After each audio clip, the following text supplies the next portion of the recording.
Hello again, everyone. Hello. Let's welcome back to the land of the living, Miss Kass again. I wouldn't say I'm actually back in the land of the living. I mean, look at me. Yeah. Listen to me. I'm a mess. Well, there are a few spots that people can see.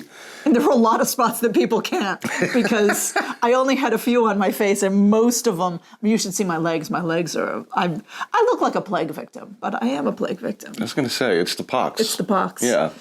So we're back just because she only has so much energy to throw around during the course of a day, I decided I've got about 10 minutes as I look at my imaginary watch. I decided to grab her as she was headed toward the bathroom, jam a cloche on her head, and sit her down here to do this week's podcast. Because you don't want to see my hair, because I've got them on my scalp, and it's making my hair stand up. I have like a fro. Like, it's oh my God. So let's make this short and sweet and to the point. What do we have coming up next? Yes.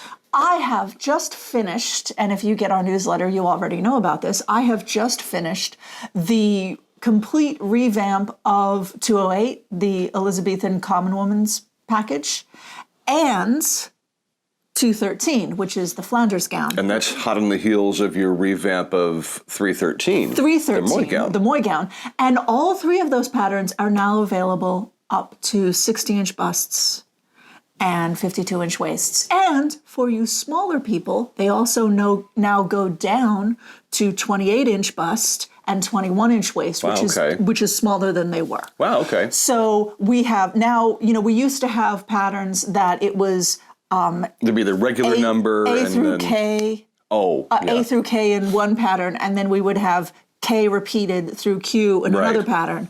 But with our new software, it was easy for me to just throw them all in one pattern. So now all 208s are A through Q, all 313s, all 213s. So, and there are a couple other patterns that are like that too that I can't remember right now. But I'll look at larger patterns on the website. If you look under the larger patterns category, there will be some that will have standard sizes or larger sizes that you have to choose from a drop-down. And then there will be others that don't have that drop-down, and that means you get all the sizes in one pattern. Right. And you're welcome. You've been asking me to do this for quite some time, and I finally... A dog's age. Yeah, and I finally figured out how to do it well, because I didn't want to do it badly. So I finally figured out how to do it well, and I keep saying, we're growing, we're growing, we have bigger sizes. So that's very exciting, and I'm going to continue doing that when I revamp a new pattern. I'm just going to, because when I revamp a new pattern, I take it back to the base size and regrade it. So regrade it, walk everything, and so there's no reason fight with me over how the instructions are worded. Yeah, because he talks different. It's true. It's true. And I like to say I talk purtier, but I don't know. Right now, I would agree. True. I would agree. So we've got the larger sizes out there. You're also working on some new Victorian stuff, right? Yes. On the front page of the website, I push them all up on the front page of the website, but they're also if you look in the Victorian patterns category. They will be there. We've got petticoats and cage crinolines and new bustles, different bustles. Corsets. New corsets. Three new corsets. And underwear, chemises, and drawers and combinations. And what else? Petticoats. I said petticoats. Yep. So basically Victorian skivvies of any description, and really from 1830 until 1900. Right. So we've done we've had skirts and bodices and one corset and stuff like that, and overdrapes and stuff like that for 10 years now. But now we have underwear, the proper underpinnings to wear with it. And more is coming. So we are, those of you who are looking for a Civil War dress or an 1840s ball gown, those kind of things, I have a plan for those. Because when you're laying in bed and you can't do anything else, you plan because, Oh, you should see the nest. The nest is, because I've been down here. I've been about 2 meters that way. every night. And let me tell you, my back is ready for you to get better. Yeah. But yeah, so there's a nest, like stacks of books. I'll message him and go, could you bring me this book? It has this color spine. And it's on never, this could you shelf." come up and get this book and put it back on the shelf? No, I have stacks of books, reference works, and well, I mean, 3-ring binders, there's a lot of clipboards, notepads. and my work machine is a laptop, so I can work in bed. The problem is when I work in bed, I mean, you're sitting in bed and you think everything's fine, but when you're working drafting, you're not sitting back, oh, I'm chilling out and it's so wonderful. When you're drafting, you're over your computer with your mouse and your touchpad and everything like that. So it gets tiring. So I can't draft. Like basically what I've been doing all week. Like this week I feel a lot better, but I don't feel great. And I can't remember the last time I was downstairs, Now? Yeah, now is the, first time I've been downstairs in days. But basically in the morning, like I wake up at like 7 o'clock in the morning, I answer customer emails, and then I have about until noon before I completely run out of steam. So I do as much drafting as I can in that time period. Collapse on your fainting couch. Yeah, and I mean, the other day, I only made it to 9 a.m. Yeah. I did as much as I could, and I was just like, I have to go.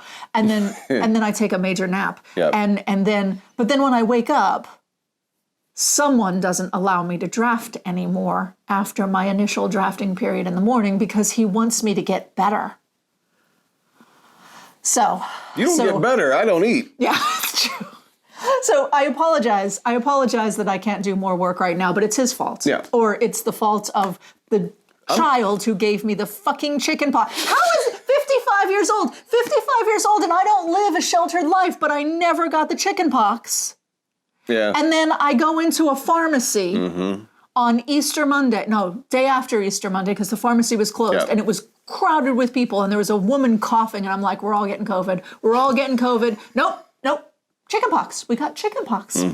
Well, you got chickenpox. Really, Normal people have already had it. really, really happy to not have COVID. Yeah. Yes. Or shingles. Or shingles. Yeah, really. Yeah. Because damn. Yeah, not having that. But the good news is I don't have monkeypox because I can't have monkeypox. I want to put this out in the world. You can't get monkeypox if you were vaccinated for smallpox. And I have a scar on Yeah, my you left do. arm. I don't. No, but like those of us over 50, we got vaccinated against smallpox. And this is, the American media isn't saying this, but monkeypox. No, it doesn't sell newspapers. No, Come but on. the reason that monkeypox is out there is because we've stopped inoculating people against smallpox, Right. and monkeypox is related to smallpox. So when there was enough people inoculated against smallpox because smallpox is dead in the wild. One hopes. Smallpox is dead in the wild. That happened in 76 or something. So when there were enough people inoculated against smallpox, monkeypox couldn't go anywhere because it would run into people. But now, like I said, we're 5 years difference in age, and I had smallpox vaccine and you didn't. So yeah, I look better, but he's older. I mean, I'm older. I don't look better. I really don't right now. But thing. So anyway, so I can't. So people are like, oh, it's lucky you don't have monkeypox. I'm like, I can't get monkeypox, and possibly neither can you if you have a scar on your left arm where you got the smallpox vaccine. I was reading someplace the other day that about monkeypox, and that it's one of the things that's contributing to it is that no city on Earth is more than 2 days travel away from another city on Earth.